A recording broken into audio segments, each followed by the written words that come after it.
When people talk about the best kicks in the game, you often sort of point to something called kicking efficiency, which is a stat you can find just about everywhere, including the AFL website. But Champion Data, Christian, has a few other stats which may suit that, I guess, best kick narrative a little bit better. One of them is kick retention, and we have talked about it on this podcast before, but we thought we'd do a bit of a deeper dive into what retention is and retaining your disposals, and then why kicking efficiency probably isn't the best indicator to be a best kick. Yep, so retention rate is purely after your kick, does your team get the next possession? So it's not looking at whether it was an uncontested or a contested possession or anything like that, as long as at the end of your kick, then can be three things that happen. So either your possession, the opposition's possession, or a stoppage. Yep. So your possession counts as retention. We can do that for kicks, handballs, and combine it all for disposals. Look at the players that actually get the ball to a teammate, or at least the next possession ends up with a disposal's hands. In a teammate's hand, sorry. If you look at efficiency, the difference with that is you can have an effective kick that the opposition wins. So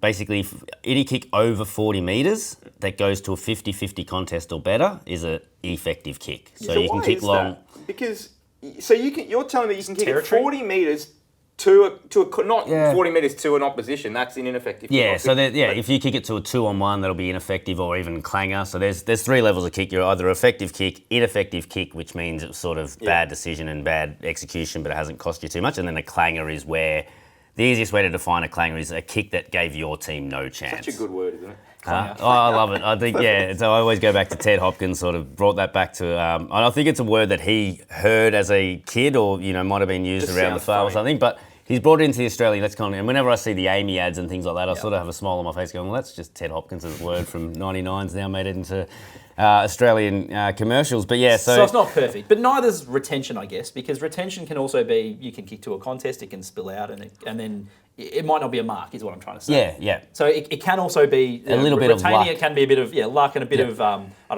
pressure at the coalface, you're sort of against other players and you might not be as clean as you hope, but you can still retain the ball. Yeah, correct. But then when you by individual kicks, it can come down to luck, but when you're sort of wrapping up, and what we've done today is looked at, the top 200 for metres gained or having at least 30 kicks. If you're doing it enough times, it also means you're making the right decision, because even if you're getting lucky, you might be kicking to a contest where you've outnumbered, so you're kicking to a 4-on-3 contest, or you're kicking to where the ruckman is, and that's where the midfielders are going to gravitate. So, it sort of shows who's making probably better decisions, whereas efficiency can sometimes just be how well you're hitting the ball and executing the actual kick. This one is a bit more to do with, when you do send it away from yourself, are you getting it into your team's advantage, or are you continually turning it over? So just on that, we start with, comp average for kicks. So 61% of kicks are retained across the competition.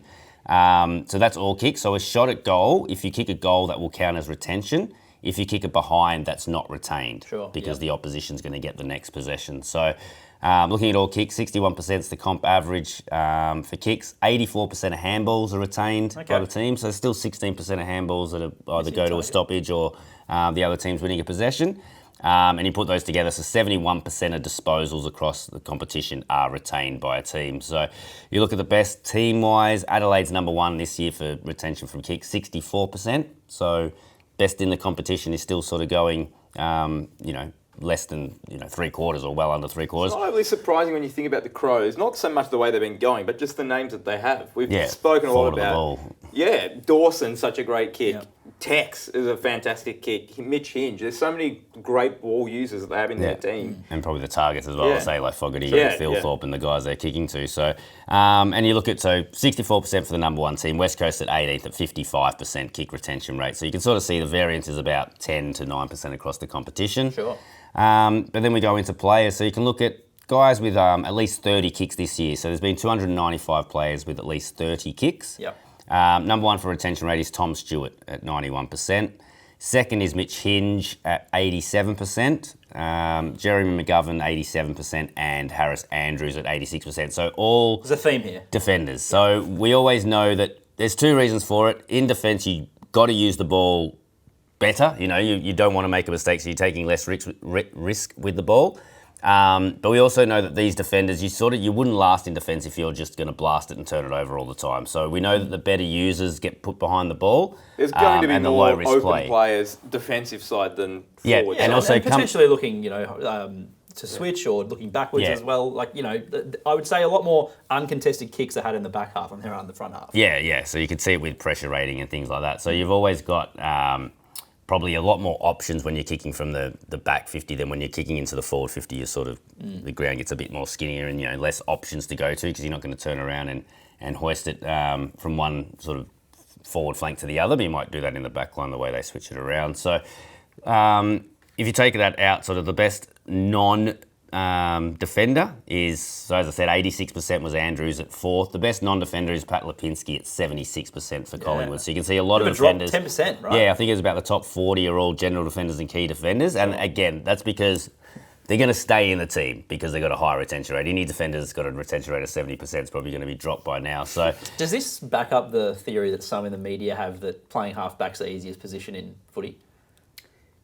I don't think Bit of a question without notice. I don't think it makes it's easy to play, but I do think that, it doesn't tell the full story. I would love to know retention on kicks that go, you may well have it, that go over 30 metres or 40 metres forward. All those going inside 50. Because, Tom Stewart, what did you say he was? 90% or 91%. Well, if he's chipping the ball sideways 30 metres 50 times, you'd hope that it's being retained that 91% of the time. Yep. So I haven't got it split up by long and short, but then I've gone, so that was just anyone that's had 30 kicks. Tom Stewart was on top of that. Yep. But then I go, if you look at metres gained from kicks this year and the top 200 players for total metres gained from kicks, Tom Stewart doesn't get in the top 200. So again, a lot of his kicks are 15, 10, 20 metres, so not getting the full metres. So yeah, looking at a bracket of guys that actually take meterage with the kicks, Mitch Hinge, who was second to Tom Stewart with minimum of 30 kicks, he's at 87% retention rate. Aidan Core for North Melbourne, 84%. Riley Bice, who we spoke about last week, at 83%.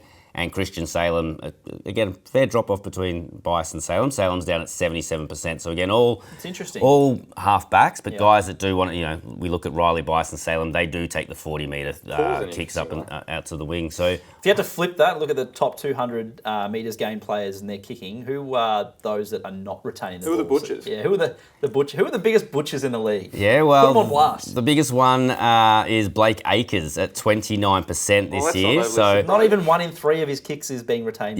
So I know that he didn't play last week, so I think that the stat would still stay. I think it's the lowest we've seen from anyone's first 30 kicks across the season. So if you take anyone's first 30 kicks across the season, I think 32% was the previous low, so he's at 29%. Petrarca's the next worst at 35%. So hang on, there's a 6% difference there alone between the worst and the second worst in the competition. Yeah. Blake Acres, I don't want to go off on a tangent here, but Blake Acres is not a good football player. I've been saying this for 3 or 4 years now. Everyone tells me that Blake Acres is a good player. He is not a good football player. For 2 years, people were trying to make claims that he should be in the All-Australian team. What?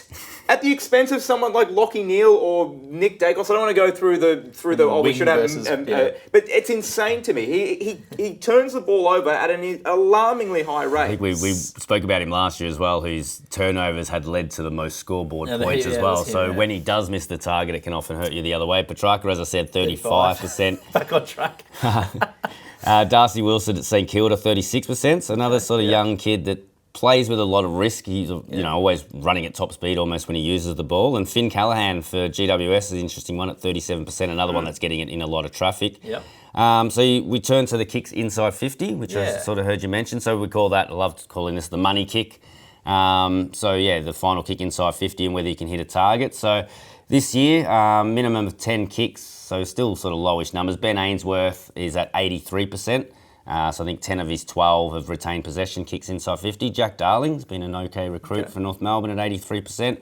Bo McCreary at Collingwood at 82%. And Ollie Hollands at Carlton, 8 out of his 10, so 80% of his kicks inside 50 have been retained. Do you find, not a bit of a question without notice, but over the course of, say, last season, will that number sort of come down a little bit? Is that high because it's still a bit early so I think it's early in the season. Probably about 60-65% you think the season. So again, when we look at a season leader, we'll either go to top 100 or top 75, depending on, or have a minimum kick range. It's usually about 65-60% for a really elite player. So these numbers at 83% is just really, really high.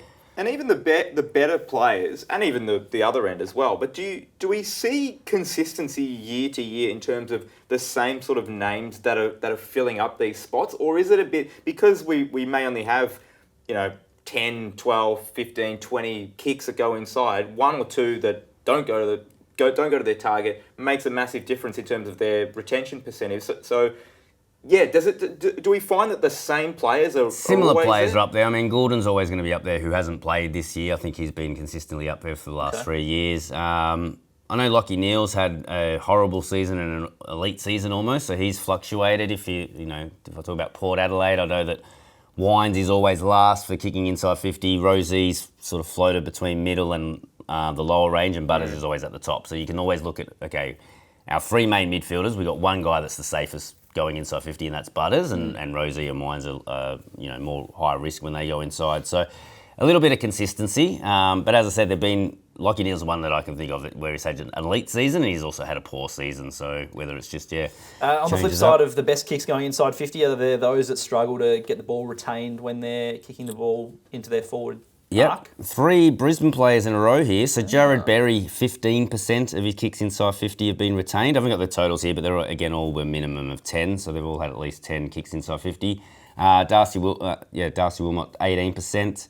Oscar McInerney also 18%. Darcy Cameron for Collingwood at 20%, and then Josh Kelly at GWS at 20%, who I know I've spoken to you off air before, who whenever he misses a target inside 50, people go, oh, geez, that's a rare missed target for Josh Kelly there. Well, he's actually only hitting it 20% of the time when he goes inside 50.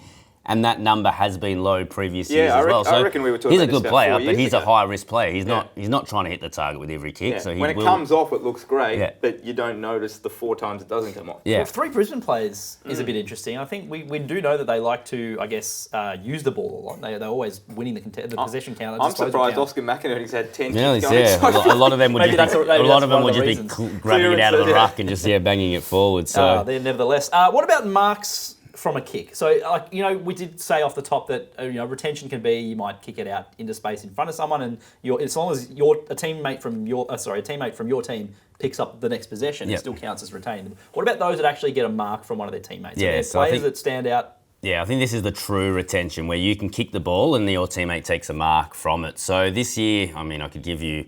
I don't know how many players I got on this list, but I could probably give you about 300 guesses, and I don't think you'd actually get it. But it's Oisin or Ocean. I can't even pronounce his first name. Mullen at Geelong. Mullen. You could have given me 500 guesses, and I wouldn't have. Yeah. So he's had 33 kicks this year. 25 of them have resulted in Geelong marks. So very similar to Tom Stewart. They're probably a lot of short and sideways. I was going to say, I don't think I've ever seen him kick the ball over. Yeah, short and sharp kicks. Jacob Wiedering second, which is a real surprise to me. He's had 54 kicks.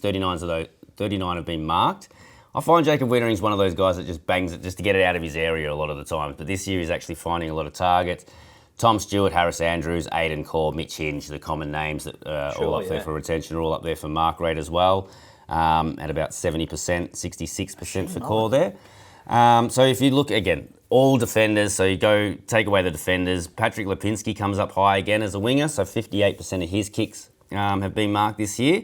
And I'm just looking at the number. I think you've got to go down to about 40th on this list to get the first non-winger general defender or key defender. So those are the 3 positions that probably get the easiest kicks. Cheapies. Yeah, and it's just double checking here. The top one is Calamar Cheese. So Calamar Cheese had 37 kicks this year, 13 have been marked. He's had 25 kicks this year. If you take out his shots at goal, 13 have been marked, so 52%. A 5 kicks have been marked. Bobby Hill's second for general forwards, and Alex Neil-Bullen, who's third. So another player, we'll talk about Alex Neil-Bullen, what he's been able to do at Adelaide is something that Melbourne's really been missing. Is that final connection of that kick inside 50. So, when I look at the names, it's interesting that, as I said, a lot of key defenders and general defenders with a lot of easy ball. But if you look at the guys that play forward of the ball, it's a lot of shorter stature players that are actually really good at finding marks and using the ball. So I mentioned Calamar Chi, Bobby Hill, Alex Neil-Bullen, Joe Richards is up there, Jackson Mead's up there, Jack Sinclair gets in there, and another small forward I saw that was also high on the list. You got Dane Zorko, who's playing behind the ball. And Willie Rioli. So, it's sort of interesting that the smaller the player is, I reckon they are the safer. Someone like Caleb Daniel always said if he couldn't kick, there's no way that he would have got picked in the competition. So they got the elite skills. Before we wrap up this little segment, those that don't get their kicks marked. So some superstar names up here. So I ran it through. Hang on, careful, because Yeah, Jake will be I know, it's very, very overused word, but I don't think you can. I don't think you can debate these two. So, Christian Petrarca and Patrick Dangerfield are the bottom two for mark percentage. So when I first got the number, Dangerfield's had 49 kicks. 3 of those have been marked. So that was a 6% mark rate. But obviously, some of his kicks he's having shots at goal, so he's not trying to. So this is just looking at his field kicks. So he's had 28 field kicks. 3 of those have been marked. So that's just over 10% of his kicks have been marked. Whereas Petrarca is just a little bit lower. He's had 42 field kicks for 4 marks, so 9.5%. And then the other, they're both superstars, 100%. No one's going to deny that. But they are both very similar players. That explosive sort of they do sort of kick the ball to space a lot of the time. Yeah, and it can work. I mean, we talk about retention, but a lot of those kicks would probably still be effective and might run out of bounds. Yeah, it's not to say they're turning it over. It's just interesting to note that. The perception, I guess, of those guys, or especially someone like Dangerfield, who has a bit of a... Not someone who's bursting out and just lacing out a forward or something like that. Just interesting not quite his style. Stuff.